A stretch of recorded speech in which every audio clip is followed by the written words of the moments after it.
this conference because of that reason.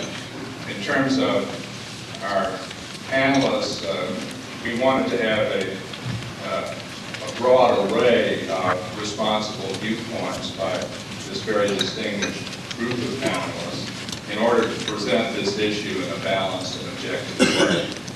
And we hope that that will be the case.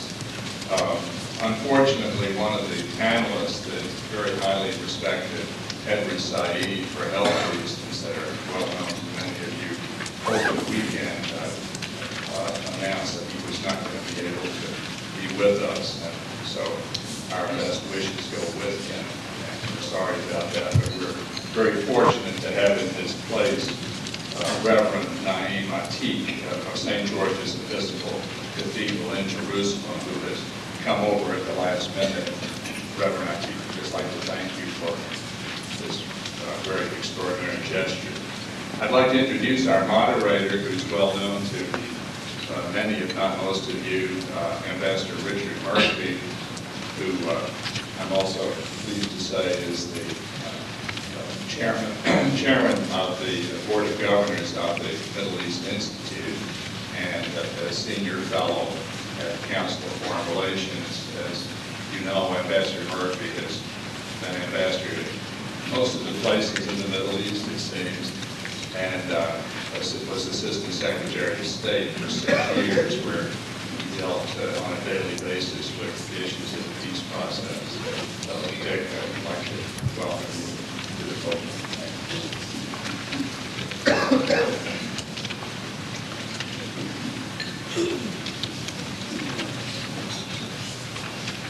Thank you, Rocky, and ladies and gentlemen, welcome. Very pleased to be here to serve as moderator this morning with our 4 very distinguished panelists. I will not be introducing them in detail. You have brief biographies on each in your program, and I recommend you scan that. They'll be speaking in the order they're listed. Each has been asked to speak for not more than 15 minutes in the first round. We'll then have a break at 10:30. Each will then have 5 minutes to respond to the presentation of the other. They will speak second round in the same order they did first.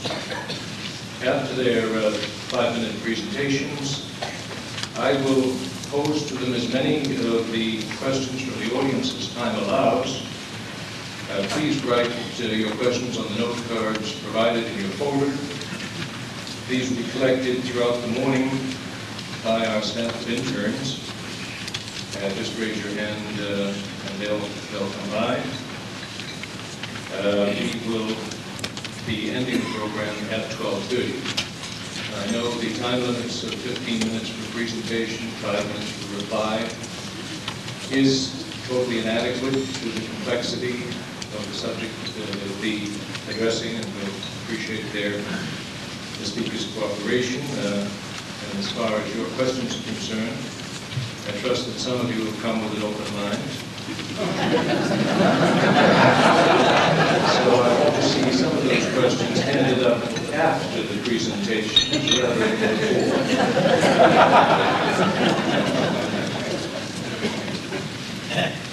It's a personal pleasure to be involved in this conference. For so many years serving in the American Foreign Service, I and my colleagues operated under instructions, frankly, to avoid raising the issue of the future of Jerusalem. When we would be pressed for a statement, we repeated guidance crafted in the late 70s that it would not be useful to get into a discussion of the issue because it was one that involved so many passionate positions on all sides that to get into a debate at that point in time, where the peace process was at best delicate, it would halt negotiations on other issues or even derail talks from the beginning. So, in accordance with the process set out at Camp David, we urged that the negotiations about Jerusalem be reserved until the final status negotiations. This was reaffirmed in the positions accepted in Oslo in 1993 by the Israelis and Palestinians. On the whole, I think it's been a good thing that there's been relative silence on the part of the Americans officials. Although it is fair to ask that by continually pushing this issue down the road, we may have contributed to what some have called the mystification of Jerusalem. Inadvertently, we may have made the search for an agreement about its future status even more difficult. In any event, that phase is ending. Final status negotiations, which officially began last May, will, under the Hebron Agreement, resume in about 2 months, that is, some point in March. But before calling on our first speaker, I would like to underline that we have called this event today a conference, not a debate. Now, I fully expect there will be disagreements, very sharp, perhaps disagreements between our panelists. But when 12:30 comes, there will not be any winners or any losers. We hope that the presentations and the exchanges between you and the panelists of the different points of view will help bring enlightenment to us all. I call on our first speaker, Arthur Hertzberg.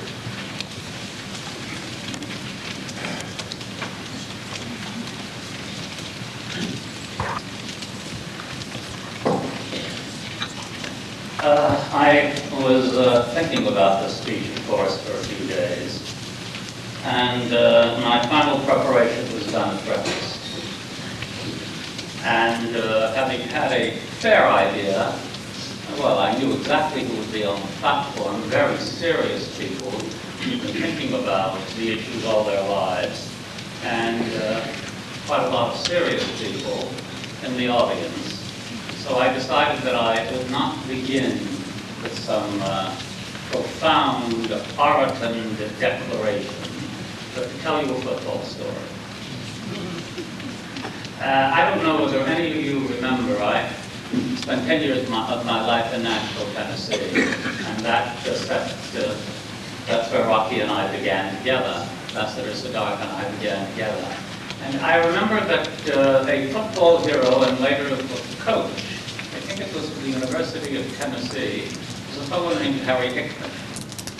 Now, Hickman was a good old boy from the South. And all of a sudden, somewhere in the mid-50s, I think it was the mid-50s, he was surprisingly appointed the coach of the Yale football team. And the notion that Mr. Hickman from the mountains beyond Knoxville joining the Yale culture gave some people pause. When he arrived in Yale, the press was waiting for him, and he was asked how did he hope to do in his new job. The Yale football team had been losing, of course, year after year, especially it had been losing the game to that other place. At any rate, Mr. Hickman answered that he hoped to do well enough to keep the alumni solemn, but not mutinous. I propose this principle for a discussion of this vexed, knotty, and terribly emotional question of Jerusalem. First principle, the first thesis that I want to hang on the wall of this particular cathedral or church this morning.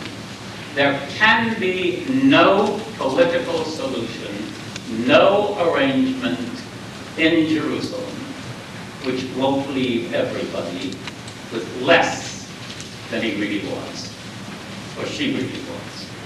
There can be no Jerusalem solution, no matter what its shape, from right to left, that if it works at all, will do anything more than provide sullenness in the hope that it will avoid mutiny.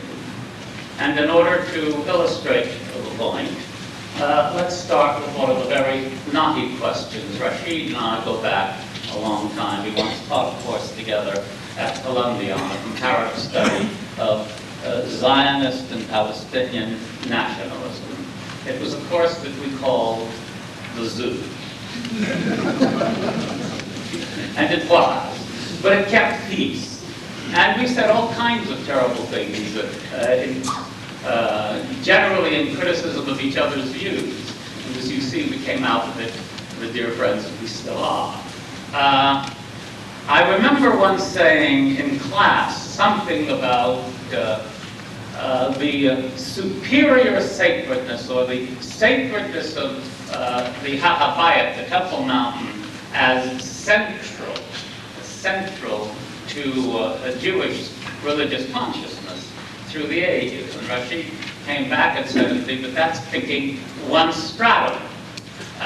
It was sacred before that, prior to the Jewish conquest, etc. There is no religious claim, no spiritual claim, which will not be trumped or called into question from someone else's point of view. No ifs, ands, and buts about it. Therefore, the notion that there can be a solution to the question of Jerusalem, which will be negotiated with the major religious traditions which are concerned with Jerusalem being reasonably happy, content, etc., is a pipe dream.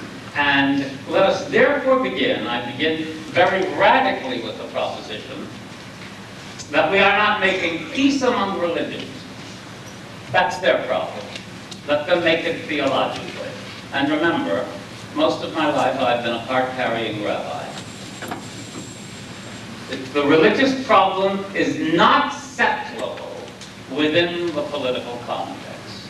What is settleable within the political context is some modus vivendi on shrines, holy places, in which a reasonable amount of peace will be kept. And let's not start trotting out our woes at each other, because within each of the religious traditions, one can lift the accusatory finger.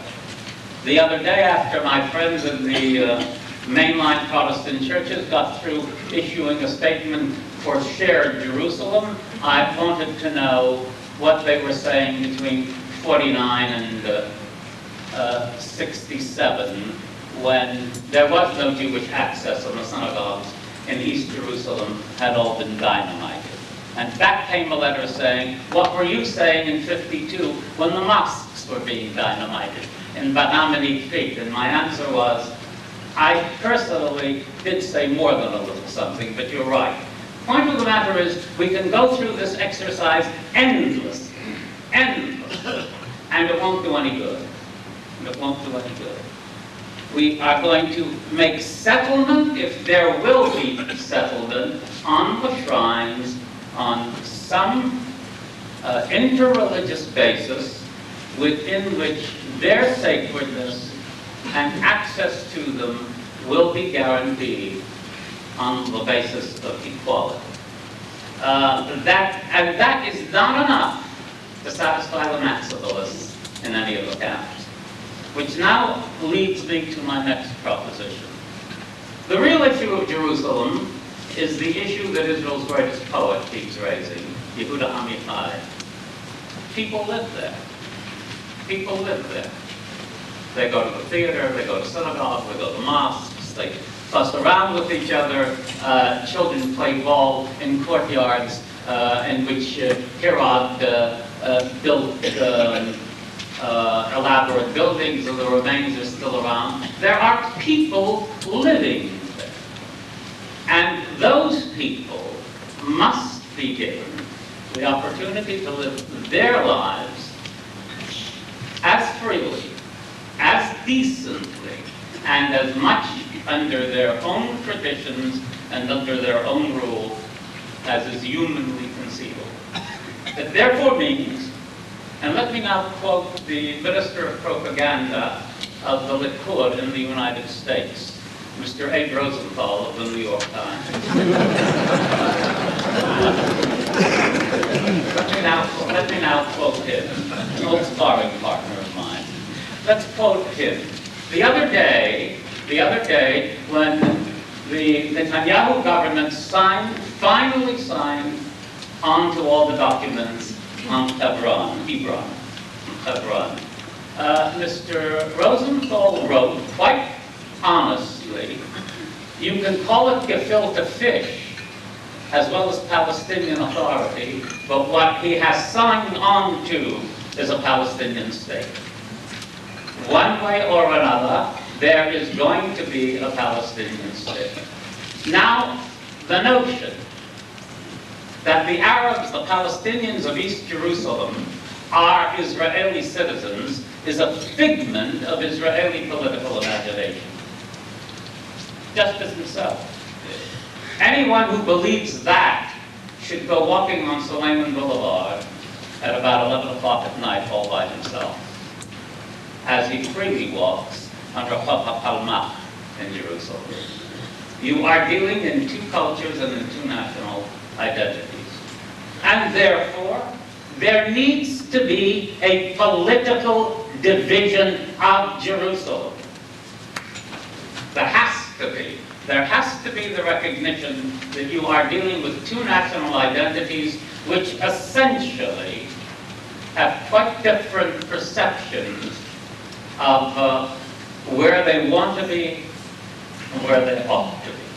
Which then raises the question, that famous and vexed question of shall there be an Arab capital, a Palestinian capital in Jerusalem?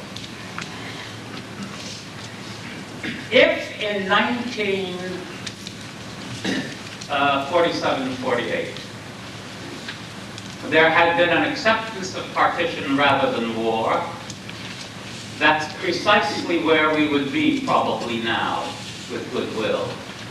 But what is it, 4 or 6 wars later, even specialists, and I'm a Sunni specialist, have lost count of whether we call things wars or major actions, etc. In the situation in which there is at least as much bad will as there is goodwill, there has to be, to make it possible for the thing to work at all, there has to be some amount of separation. It also has to be politically possible. I do not imagine, I know Israel reasonably well. I will ask Rocky and Dick to bear witness to the fact that I know it reasonably well. You could not get a majority in Israel. You could not get through a Knesset under liberal management if Shimon Peres were suddenly translated and transported back into office. There still won't be an Arab capital on Suleiman Boulevard. It ain't gonna be. The closest you can get to it is the formula that the fertile mind of Yossi Beilin has invented, that the border of Jerusalem be extended and there be a Palestinian capital in something of the order of Abu Dis. And again, I know that there are people who are already quietly frothing at this last sentence and saying, how dare he say so? Well, I dare say so, precisely because I've argued the liberal and the flexible side of things within the Jewish community for half a lifetime. I dare say so because politics is the tact of the possible. And whether you have at this moment a Palestinian capital in Abu Dis or in Suleiman Boulevard is really the issue of whether you're going to have it at all in foreseeable time. Which now leads me to the very last consideration. Is peace worth making? Is peace worth making? Because there is a very well-developed opinion on the Israeli side. And I suspect you will hear some of it later from colleagues, that what you accomplish by making peace with the Palestinians, or with some of them, led by Arafat, is that you give back X, Y, and Z, you create additional positions of power, influence, territorial spread, and that this, in the mass mind or the continuing consciousness of Palestinians, of the Arab Muslim community, for that matter, the Arab Christian community, is the first installment on asking some more questions. Dick, do I still have 2 minutes? 1 more minute. All right. I'm an inveterate reader of Haaretz. Get it on Friday. Same day it arrives, it comes in Israel. And last Friday's Haaretz, I discovered that an old friend of ours, Rocky, Crown Prince Hussein, has been financing, Hassan, has been financing a register being organized, I think, in Orient House, of 4,000 claims on territorial return of territory and assets in West Jerusalem. Now, there is therefore a well-developed opinion in Israel that all that you are doing is handing back Israel in installments. It's an opinion I do not share. I think that there is the point at which there is a pragmatic, non-ideological, for the sake of life, set of arrangements which makes it possible for at least some of those who want to make war to go away. Last sentence. I have absolutely no hope that in our lifetime, that is, in the next couple of, in mine at least, I'm in my mid-70s, there is going to be the ultimate sultan. It ain't going to be. What I do have hope for is that pragmatically, bit by bit, we defuse a few situations, including the situation of Jerusalem, so that, in God's own good time, there will be a change of heart. All that we can do with human wisdom is cool it a little bit, and hoping that it will cool some more. Thank you very much.